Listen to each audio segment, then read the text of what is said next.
ایسا صحت یاب عطا فرمائے۔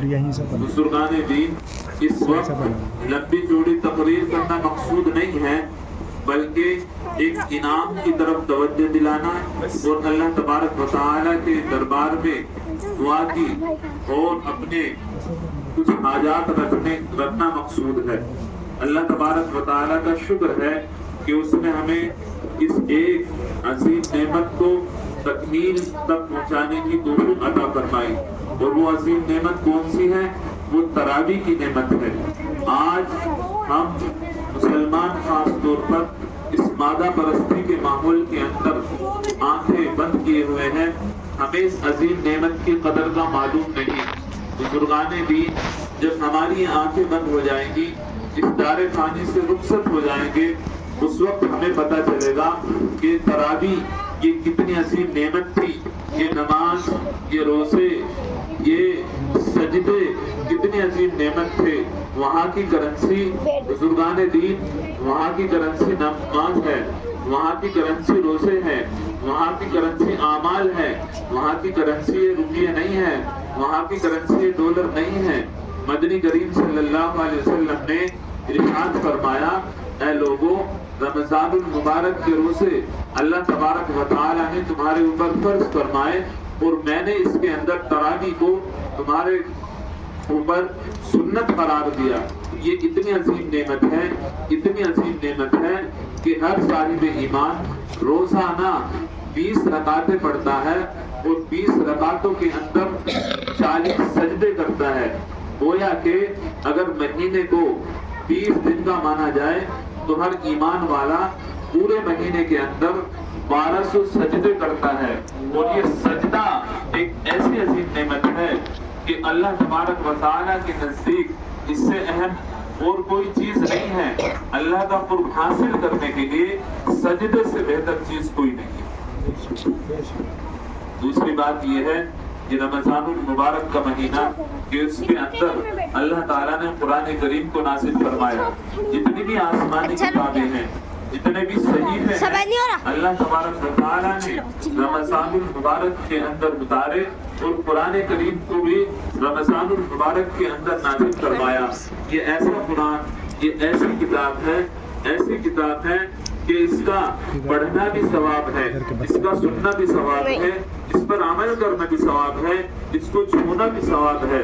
بزرگوں اور دوستوں، یہ ایسی کتاب ہے کہ اس کے سننے والے ثواب سے محروم نہیں رہتے۔ ایک واقعہ مجھے یاد آیا، اسے سن لیجئے، پھر میں اپنی بات ختم کرتا ہوں۔ ایک غیر مسلم کی لڑکی تھی، اس کے پڑوس میں ایک مسلمان کا گھر تھا۔ اس مسلمان کے گھر میں اس لڑکی کی ایک سہیلے تھی، وہ اس کی کلاس میں پڑھتی تھی۔ جو مسلمان کی لڑکی تھی، اس کی جو والدہ تھی، وہ بچیوں کو قاعدہ پڑھایا کرتی تھی، قرآن کریم پڑھایا کرتی تھی۔ اب اس غیر مسلم کی لڑکی نے دیکھا کہ میری سہیلی کی والدہ بچوں کو کچھ پڑھاتی ہے۔ اب اس کے اندر شوق پیدا ہوا کہ میں بھی قاعدہ پڑھوں گی، میں بھی قرآن پڑھوں گی۔ بہرحال اس نے اپنی سہیلی سے کہا کہ اپنی والدہ سے کہو، اپنی ممی سے کہو مجھے بھی قاعدہ پڑھائیں۔ اس نے اپنی امی سے بات کری، اس کی امی راضی ہو گئی۔ اس غیر مسلم کی لڑکی نے قاعدہ پڑھا، اب اس کو شوق ہوا، پھر پارا پڑھا۔ پھر اس کی ماں نے کہا، بیٹی تم ایمان کے اندر داخل ہو جاؤ۔ وہ ایمان کے اندر داخل ہو گئی۔ بہرحال اس نے قرآن شریف کی تکمیل کی۔ اب نوبت یہ آ گئی کہ وہ بچی جوان ہو گئی، اس کے گھر والوں نے اس کا رشتہ لگایا۔ اب رشتہ ایسے لڑکے سے لگایا، وہ متشدد تھا، اتنا متشدد تھا کہ مسلمانوں کا نام لیتے ہی آنکھ بگولا ہو جاتا تھا۔ اور وہ لڑکی پریشان اپنی استادی کے پاس آئی کہ میں نے آپ کے کہنے پر قرآن کریم کی تعلیم حاصل کی، میں نے آپ کے کہنے پر ایمان قبول کیا، اب میرا ایسے لڑکے سے رشتہ لگایا جا رہا ہے جو متشدد ہے۔ اس کی استادی نے کہا، خدا کی قسم اگر تمہارے اندر ایمان کی محبت ہے، اللہ کی کتاب کی محبت ہے، تو اللہ تمہارے ایمان کی حفاظت فرمائے گا۔ بہرحال وہ استادی اس لڑکی کے گھر پر گئی اور کہا کہ ایک گفٹ ہم دینا چاہتے ہیں لڑکی کو، اور ہماری تمنا یہ ہے، دل کی اچھا یہ ہے کہ اس گفٹ کو لڑکی اپنے سسرال میں جا کر کھولے اور اس گفٹ کو کوئی ہاتھ نہ لگائے۔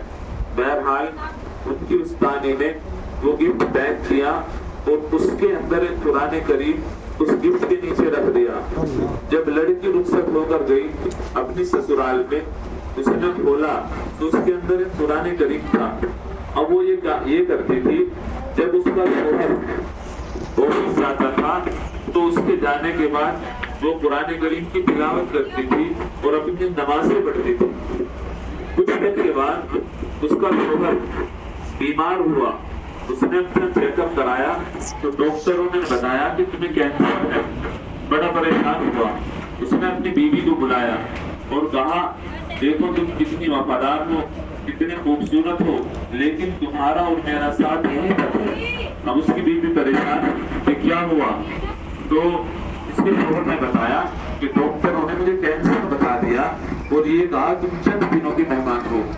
اس لڑکی نے کہا تمہارے کینسر کا علاج میرے پاس ہے۔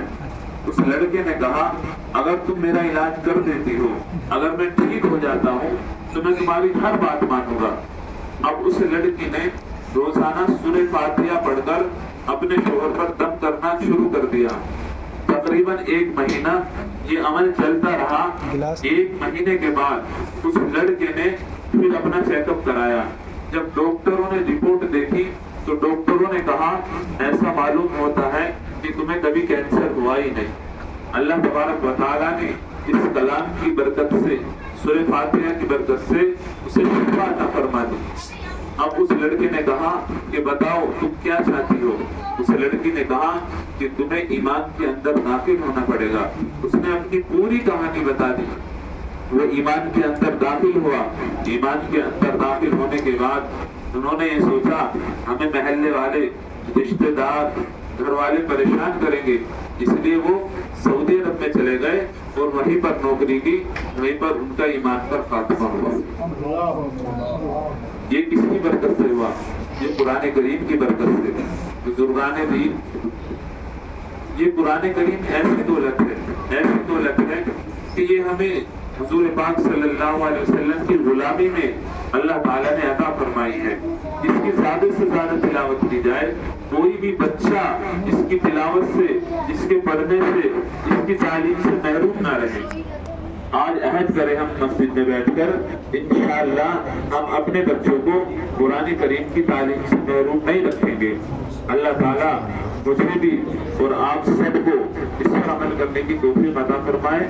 وآخر دعوانا الحمدللہ رب العالمین۔